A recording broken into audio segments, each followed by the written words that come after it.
Hello, everyone, and welcome to Writers Drinking Coffee. This is a podcast based on writers sitting around drinking coffee, talking about writing, publishing, and the whole creative process. We do not censor ourselves, so consider us PG-13. Welcome to podcasting in the time of cholera. It's a little tinny because we're all on Zoom. Please forgive any animal noises that may wander through. Your hosts today are John Schmidt, a cow named David Welsh, and me, Jeannie Warner. If you look at your Zoom display, you will find that it is not David Welsh. I'm sorry. Zaphod Beeble-Brox has joined us today, and Thorin Oakenshield. And this is episode 42, Life, the Universe, and Everything. We have all the answers today. What we're going to do is try to figure out what the questions are. In particular, I was out being a literary snob and saying, what does everybody say the elements of a story are? And they have different elements listed by the professors of literature for novels versus short stories versus flash fiction. So today I thought we'd sit down and talk about what they say those rules are and compare them against our favorites of these different genres and see if we can come to any conclusions or finger pointing. Before we start arguing about what the rules are, please define for everyone what the categories are, because flash fiction to me involves a trench coat and is definitely not PG-13. What is flash fiction? Where are the boundaries we are going to discuss today? If I may push the stack one further, something both of you said reminded me that you said, John, John the Baptist, you said categories, and I don't know, Jeannie said something else. I don't listen to her on the best of times. But it occurred to me that Life, the Universe, and Everything is Jeopardy. Think about it. Carry on. Life is Jeopardy. And anyone who tells you different is probably in a different novel. Well, I clearly think that I'm the only one that actually has a memory of previous episodes. So for those of you who are listening at home, we have a previous episode where we talked about the length of a novel and what they call it. So if it's over 50,000 words, it tends to be a novel. If it's under like 5,000 to 6,000 words through 50,000 words, it's a novella. There's a novelette. In particular, most short stories are up to 6,000 to 8,000 words, and flash fiction is up to 1,000 words. So how short or long it is that you are to tell your story defines on which of these categories it falls into. So okay. I started saying flash fiction. I've written flash fiction and gotten it published for, you have to tell your story under 600 words and you have to tell your story under 800 words. So I thought I would run through the flash fiction elements first. Let's go short and sweet. Do it. All right. Basically, you got to have a plot. So a flash fiction piece is a complete story. It's not just a character study of me trying to put makeup on using only my computer camera for an image of myself. Not just a salad dressing? Not just a salad dressing. Like its longer pieces of fiction, flashes do need a beginning, a middle, and an end. I'm sure somebody out there says you need to outline it because there's control freaks everywhere in the world, but I don't think you need to do that. But it's got to have an ending.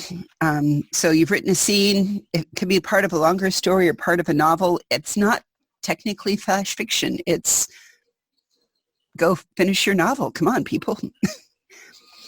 Second one, characters. You don't have a ton of space to describe your characters, but your readers should be able to tell them apart. So I've read flash fictions that are nothing but a conversation, and you don't ever describe anything in the action. So if it's all the conversation, the description of the characters has to be in what they say. And that made me think a little bit of Carol Wolfe. If you remember, John, how everything that you want a character to say in your play has to come out through the words of the player. Then the next one is a hook. a flash story needs to start with a compelling scene and keep going. So even if it's all one scene, it still needs to be, what is compelling? So there has to be, compelling means some kind of conflict, an internal or external or both, some kind of challenge that your character is undergoing at that time. And flash fiction also calls a slam bang finish. So unlike a lot of things that can just end and they lived happily ever after, flash fiction is, holy crap, really? So think of it as flash fiction ends maybe like a joke. It doesn't need to be funny. It needs to be something that the reader didn't really see coming or surprised them or, I see what this is about in the last 3 sentences. Okay. So basically, those are the 4 pieces of elements required for flash fiction. Mm-hmm. What's your favorite flash fiction?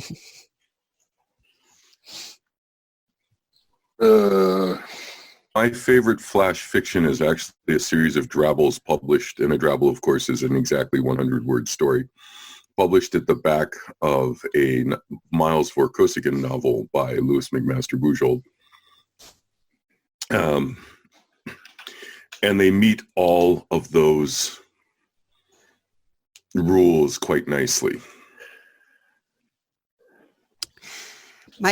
My favorite is Neil Gaiman, and it was from his book Smoke and Mirrors, although I've seen it published everywhere, and I bought it on Christmas cards. So because Neil went on Twitter and said that anyone could read his works online, I want to read it to you guys, okay? Nicholas Can we stop you? No, I'm sorry. Go ahead. Yeah, you can. Nicholas was older than sin, and his beard could grow no whiter. He wanted to die. The dwarfish natives of the Arctic caverns did not speak his language, but conversed in their own twittering tongue, conducted incomprehensible rituals when they were not actually working in the factories. Once every year they forced him, sobbing and protesting, into endless night.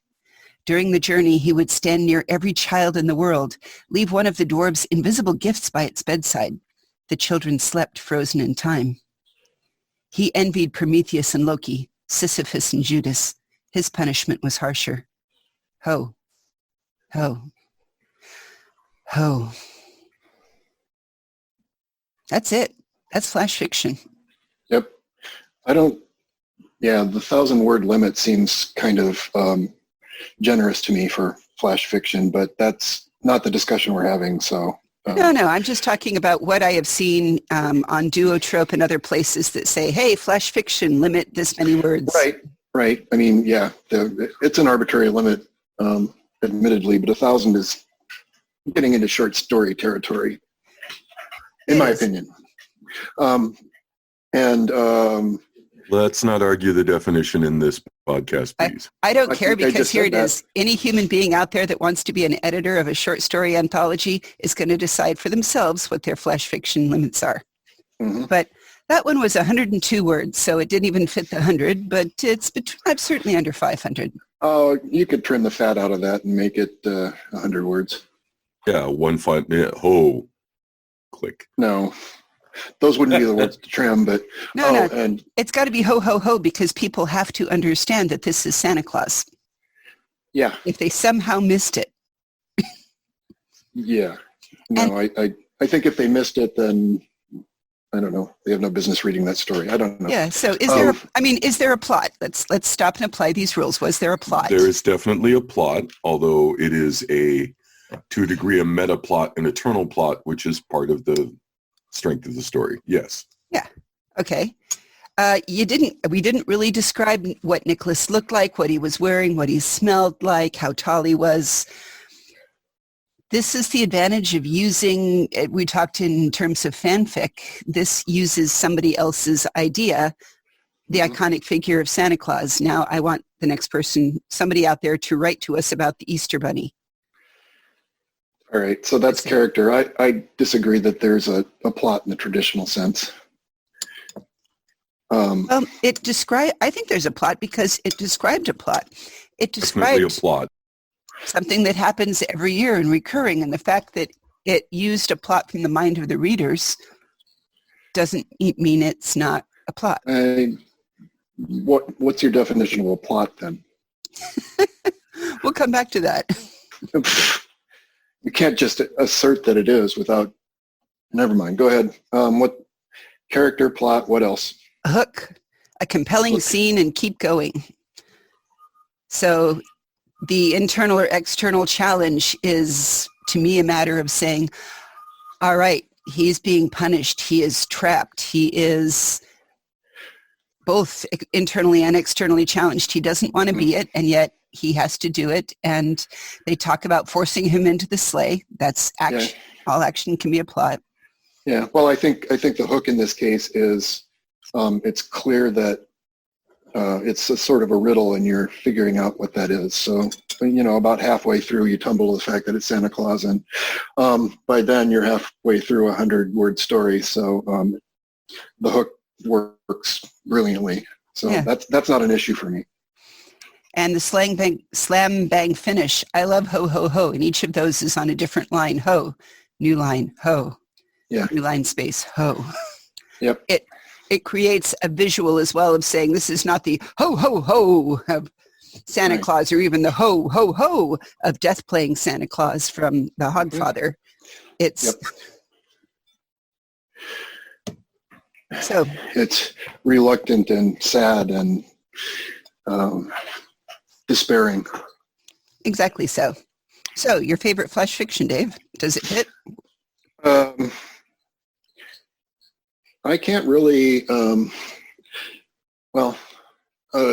you say flash fiction, one story that I read a while back, but I can't say who it was because I don't remember. It was in an anthology of flash fiction, and I'm going to describe it, but it's going to fall flat because it was a 100-word story and very well written. And but the gist of it was, in 100 words or so, they set the scene of a female social worker in a prison doing some sort of group session with some of the inmates when a prison riot breaks out, and they can hear this happening. The inmates who are in her group take her into a closet, put her in a big cardboard box on the shelf, and say, don't come out until everything's quiet. And then they leave, and one of them says something like, that's probably the best thing we've ever done. So analyze away. No, I would say that certainly falls into there's action, there's a plot. Yeah. The characters are derived by the setting, so without needing to talk about or describe them, all right, their roles, and therefore you can kind of describe what they are. Right, and the slam bang ending is that they go against stereotypes of their roles by doing something humane and nice for somebody. That's understating the case a little, I suppose, but yeah. And then I see now, if it'd be me, I'd twist it around and think about how the serial killer says, am I locked in here with me? I mean, if the therapist was an actual serial killer herself, I mean, are you locked in with me, or am I locked in with you? Yeah, that's a tangent. Yeah. That's just your twisted mind going off in a different direction, and that's my job, so stop. No, I would say that there it goes. It's plot, characters, hook, and slam bang finish is all fit in for those. Right. Now, getting back to Neil Gaiman. All right. I'm still not convinced there's a plot. Also, the cease and desist order will be coming because you read an entire work of his. So no, we might have to cut this. Neil very carefully went online and said, anybody who wants to read my work online during this time has his blessing. Oh, well, how convenient for you then. I know. It made me think of it. And as long as it's not used for commercial purposes. We are certainly not. We are so not making money on this. And also his publisher backed him up on it. Now, moving on from that. Right. So now we've described the elements, which I assume these elements will apply across all of these narrative story forms. I do note that poetry is not, I'm going to say, limited to a story narrative. Neither really are any of these forms. But moving on from that, that's flash fiction. Let's look at short story, if you could, please. Absolutely. The elements of a short story out there, according to the PhDs of literature. Character, again, a person, an animal who takes part, blah, blah. Then they talk about setting. Setting is where you start getting more of details of where is it in time, what is it in time, describing it in time. They don't really talk about setting very much in flash fiction because there's no space. So it could be a landscape description, scenery, buildings, seasons, or weather. You know, some of the things you use in haiku, you have to have a season. You have to have, where is it set? Where is the boundaries? Then plot, of course, series of events and actions related to the central conflict, which is the next thing is conflict, which is what is the struggle between the protagonist and whatever. Is it people? Is it things? Is it the forces of nature against society, against boredom by being indoors with a plague? Or is it something inside themselves? Feelings, emotions, illness. This was a piece of what I thought about Elizabeth Moon wrote a really great book called The Speed of Dark about autism. And there was another one called The Diving Bell and the Butterfly, which is about being a quadriplegic. That can be its own form of conflict is I'm flying, I'm a beautiful butterfly. No, I'm a diving bell. So Jack London wrote To Build a Fire, which I don't know if his copyright or not, so we're not going to read it here, but it's the conflict. And then what we start seeing as an element for a short story is the theme. So theme is where you start getting, what is the central idea or belief? So flash fiction doesn't necessarily have a theme, but when you start getting to short stories, they do want you to have a theme. So, and then, oh, sorry, go ahead. No, I was going to say, let's take that off and start talking about the themes of short stories. That's five elements. Is that all there are? Yep, pretty much. That's the 5 elements of short stories. 4 different websites agreed. I'll post one. Well, I would argue that there also has to be some sort of a resolution to the conflict. I would argue that you are not incorrect, but I think because they actually say plot, that it is covered a little bit more in the plot for a complete story action. Okay, I'll buy that provisionally, and we'll never get back to it, so you win. You know, Dave, you really should just write all this out in a series of the Curmudgeon's blogs. Oh, you should. You put these disagreements up so we can send you horrible emails and comments on your blogs. Because then we can do this endlessly. But I'm going to propose one of my favorite authors. Does anyone have a guess? Yes, it's Ursula Vernon. Jackalope Wives as a short story to look at as well. Okay. Well, themes. What are the 5 categories? Can we do Jackalope Wives first? Sure. You'll have to describe. I was going to go over the. You tell us the story, and then I'll describe the themes, and we'll talk about how it fits. So, Jackalope Wives. For those who haven't read it, give us a short summary. It's fabulous. Wives, for those who haven't read it, was published in Apex Magazine and is available for free. You can also get a version of it read by LeVar Burton, again for free, from Ursula's short stories page, which a link will be included in the podcast. In it, there's a description of the Jackalope Wives, which are the shyest of creatures that come out and dance under the moon. There's a lot of description of the beauty of their dancing. And a young man attempts to recreate the Selkie myth and steals one of their skins to make it his wife. And I'm not going to describe the full story here because I'm not going to spoiler it. But he encounters a problem and has to go to Grandma.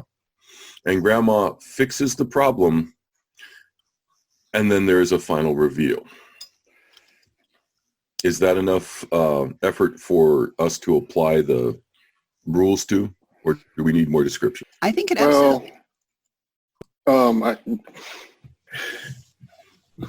I think we're going to wind up at the end saying, and the rest is an exercise for the reader. But yeah, go ahead. Well, it certainly has, setting, plot, conflict. What do you think the theme is? Because, for instance, a theme is the story's message, the morals, the lessons, driving concepts. So,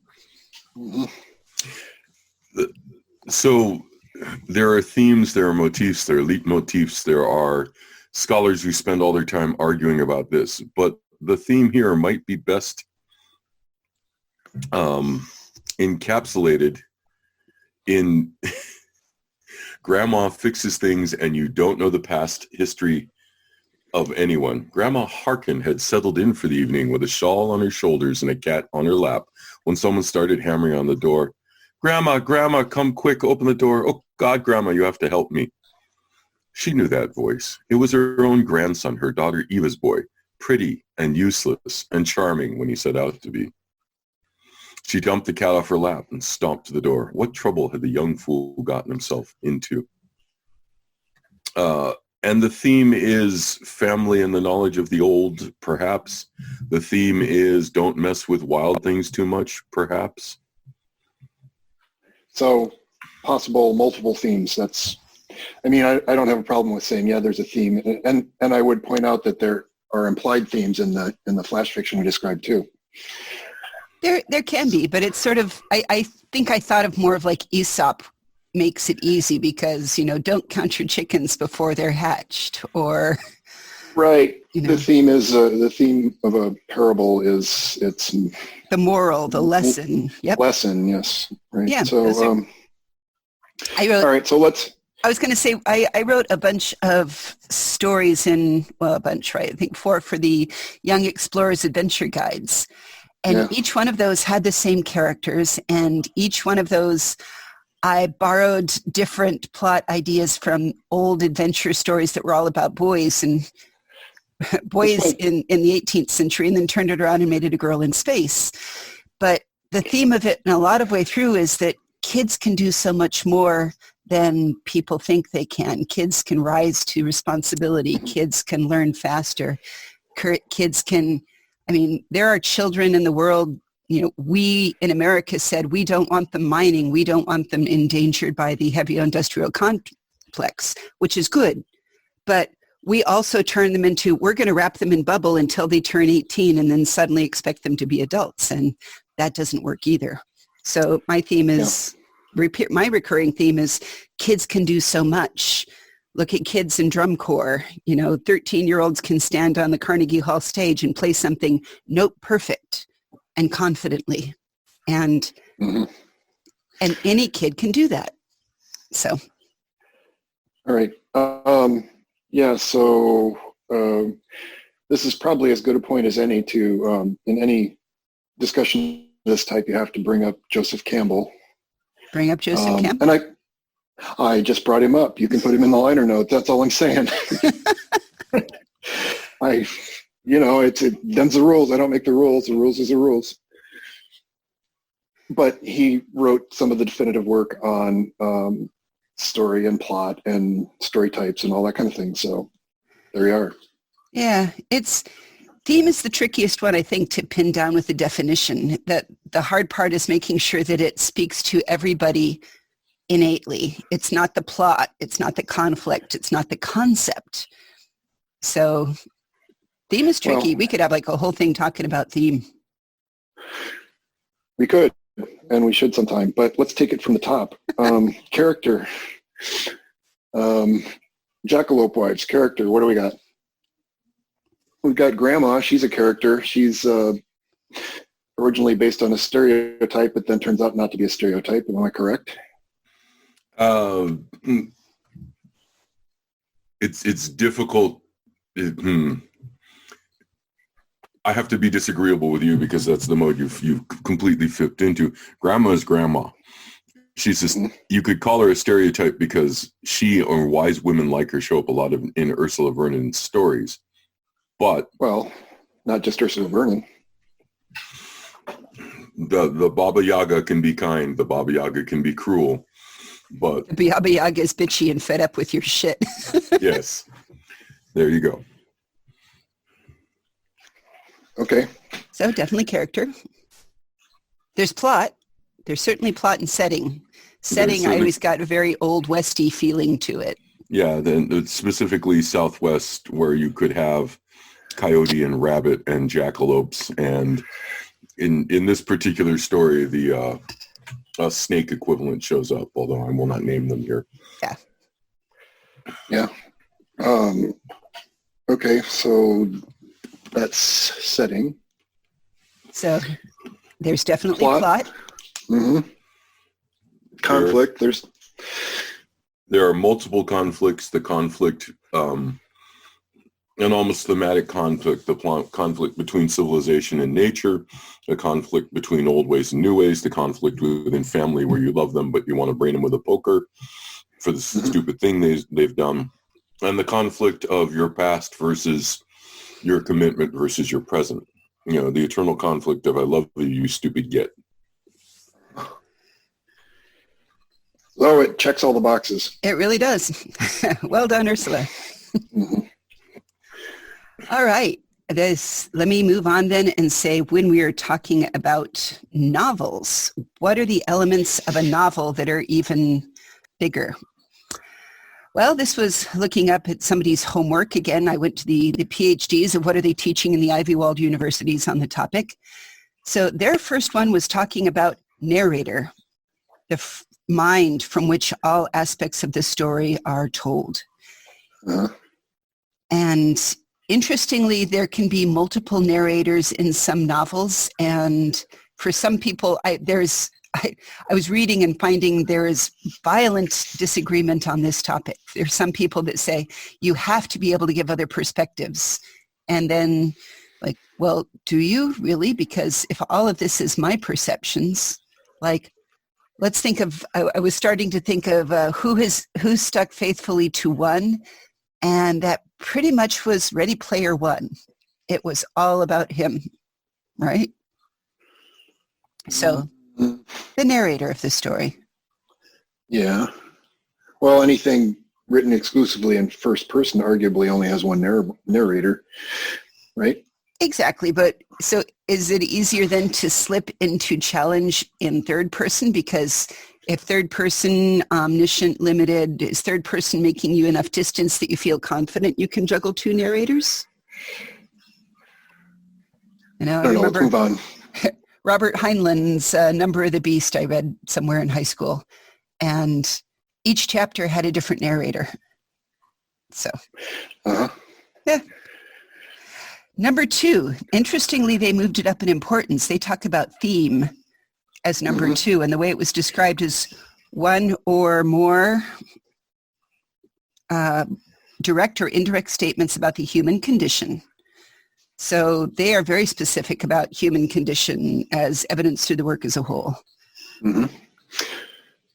Well, and I think that makes a lot of sense because novels, if a novel isn't exploring a theme, then there's no excuse for it to be novel length. I was looking at some things that like were made into movies, the ones where like aliens came down and were anchored in District 9? Yeah. That's a pretty strong theme of saying what segregation is like and what the haves and haves not differences. Yeah. Right. Well, it's a South African novel, one would hope so. Yeah. The interesting thing to look at here is what themes resonate out of some of the high fantasy, such as, let's claim a classic, Lord of the Rings, because the themes there seem to be technology bad, bucolic English countryside good. Perhaps I am prejudiced. Perhaps. Well, then it goes into plot, and they say the series of events which make up a story, which this is practically feeling J. Edward Pritchard, conflict, climax, denouement, and conclusion. Really, I just like saying denouement. Climax. Denouement. Denouement. I prefer it when she says it. Wait. Transvestite melodrama. Yes, that's what she said. Exactly. So it's Okay. basically what is the result of the climax? What happens out of that? The final scene, the chapter clarifications, you know, in if I take apart some of my favorite Sherlock stories, the denouement can actually be longer than the actual story involving Watson and Holmes, which made me sad. But Well, denouement. so one of the things we're not bringing up a lot right here is that styles change. I mean, the concept of flash fiction is very recent. And when you go back and look at different literary forms, again, of course, I'm prejudiced on the poetry front, there are different definitions. So a denouement that takes longer, that you can savor longer, in a periodical story makes a lot of sense, especially when you're paid by the word. But it also gives you more of a teaching moment. The stories that inspired you in your Young Adventurers series were circulated in weeklies and meant to be short stories chained together showing character. There was a big push some of them starting. were longer. Yeah, there was a big push then, though, for stories to be like biblical stories that would teach you how to behave in the world as a youth. Yeah. And we don't have that focus quite that way because so many of those stories, in fact, turned out to be lies, and that has a negative effect. Well, for me, it was kind of fun to say, how do I tell Watership Down as a story in 6,000 words? How do I tell Treasure Island as a story in 6,000 words? It's harder 6,000 words for Treasure Island. You can't even describe the scenery in 6,000 words. You can. You totally can. So. Well, of course, for me, it's always Muppet Treasure Island. So. There you go. So back to the novel thing. Let's see. We've got narrator, theme, plot, setting. Conflict, climax. We've discussed setting. Interestingly, this adds a new one saying tone, the general attitude of the author toward the characters or subject matter of the book. And this one made me sit back for a moment and say, ooh, that's an interesting way of looking at it. What are my feelings on the topic? Because my feelings in this are a little bit of, it's wrapped around the idea of theme, but it really puts the gaze into sharp relief of saying, do I look down on it? Do I admire it? Do I think there's problems with it? What is my attitude as the writer? And this is, I think, a huge matter that we're going to start seeing delicious, wonderful change as different identity writers start getting out there. Can I pose a working definition of theme versus tone? Yes. Theme is what we have already described. Theme is a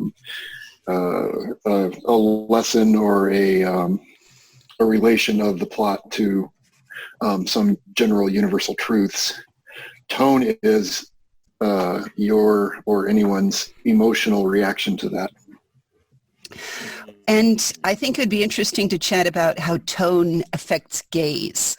I mean, Kate Elliott, we've referred to it before, and her brilliant essay talks about the male gaze through omniscient breasts and the assumption of the reader being white, male, heterosexual, fully Cis-male physically even. capable, cis male, fully capable. Fully able. Fully abled. And that can be affected by the tone of the author toward the characters, the author towards the theme. What is the view of the reader? Because the tone very much takes the reader with them. And I'm going to have to start going back and contemplating what is the different tone on different ideas. So I might be forced to actually blog myself on this topic. And then... Well, that also explains why certain, I mean, you like you've said before, if you don't identify with the protagonist, you'll put the book down after 5 pages, right? No. So no, that's actually not the way that I feel, because I don't have to identify. I read Shogun. What do I have in common with an English navigator? Nothing. Well, I don't have to identify with them. I have to have them avoid the most horrific sexist stereotypes. okay. A subtle but important difference. Okay. I withdraw my objection, Your Honor, for the sake of speed. Let's go. Yeah. I was going to say, it's more of a matter of, I guess that comes if you're reading and searching for romance novels or porn, because then I do want something that I can at least vaguely relate to or that excites me to read about. But it's not something that I need in a novel. I just need to have it not be fucking annoying at the very beginning. Well, my point was not that it's annoying you or that it's, although to an extent it's because it's rubbing up against your values and you're having a fairly strong emotional reaction to that. So, the same theme written from two different points of view can have two different tones. And one of those stories you'd be perfectly happy to read, and one of them you wouldn't, and they would have exactly the same plot, the same facts in them. It's true. Gone with the Wind is harder to read now than it was in 1975. Yeah. Time has an effect on that too. That's true. It does. And then, of course, naturally, they end with characters and point of view. We only touched in briefly, but it's true, the perspective. First person, third person, second person. N.K. Jemisin does some things with second person and does it better than anybody else so far. I still don't love it. I'm sorry, but it's something that when you get to a brand new point of view that you've never read a lot of, it can hang you up. So if you're going to use that sort of thing, pick how you do it carefully. Well, it's like experimentation in any art. It's the exception for a while, and then it becomes more accepted as the art evolves, I guess. Well, it's also how well it's done. Like third person omniscient, I don't enjoy that much. Although I don't remember the book I was reading. There was one that was told from the point of view of the station computer, and it knew and saw everything. So versus limited, I don't know what you do as you go around the corner. So from the point of view of that character, I can't see that you then took out a gun and hid waiting for me, unless it's omniscient. Right. Yeah. Cool. So those are the different elements of the different lengths. I am betting that novellas and novelettes fall under Novels. I would put them under novels, honestly. Yes. Because rather than kind of expanding the short story, because I think once you hit a certain amount of distance, you've got to have your theme and tone and down, because if you don't have your theme and tone down, why am I reading this? What was the driving point of it? Because plot, okay, my plot is different than the other plot in the beginning of the history of time. It's not. Honestly, I think all of the elements exist in all of the categories, in all of these narrative storytelling forms, this particular set of written or spoken narrative. And the fun thing is that these arguments are interesting because they are all focused on narrative stories as opposed to mood stories, as opposed to poetry. And the writer advice is not you have to have these, but it's because you can't not have these. There is mood and tone and themes in a drabble. You just don't have enough words to refine them, but they're there. So as a writer, I say, be aware of these things, but don't be limited by them. And I'm thankful that we had time to go over them. But I'm also going to write a blog post that says Zaphod. Stop. Well, we do end on a note of agreement, though, because I do agree that all these elements exist. Some of them, sometimes they're implied in the shorter forms, but they all do exist, and they all have to exist for it to be what it is, fiction. And I think it's important to know the rules so that you can break them and know what you're doing, because broken rules are fun too, but if you don't know the rules at all, it's very difficult to read. True story. Okay. All right. We were going to put links to the stories and other interesting things we've mentioned on our website, which is www.writersdrinkingcoffee.com. You can find us on Facebook as well, or Twitter, or iTunes, or Stitcher. We answer email. We love email. You've been listening to Writers Drinking Coffee, a labor of love and enthusiasm put together by the hosts. Our main web support magic is brought to you by Deirdre McGaffey-Schweden, and our sound engineer and backup web spider and occasional host, curmudgeon, is David Welsh. Our intro music is Pretty Maid Milking a Cow, and our exit music is Breakfast with the Morning Person, both by Michael Engberg. You can hear more from Michael Engberg on manyhatsmusic.com. Our podcast sponsor is Jekyll Designs, enabling you all to be able to buy cool WDC swag, including our new Red Coffee is the Best Coffee t-shirt and other quotes that Jekyll finds interesting and puts up on our t-shirts for you. Thanks for listening.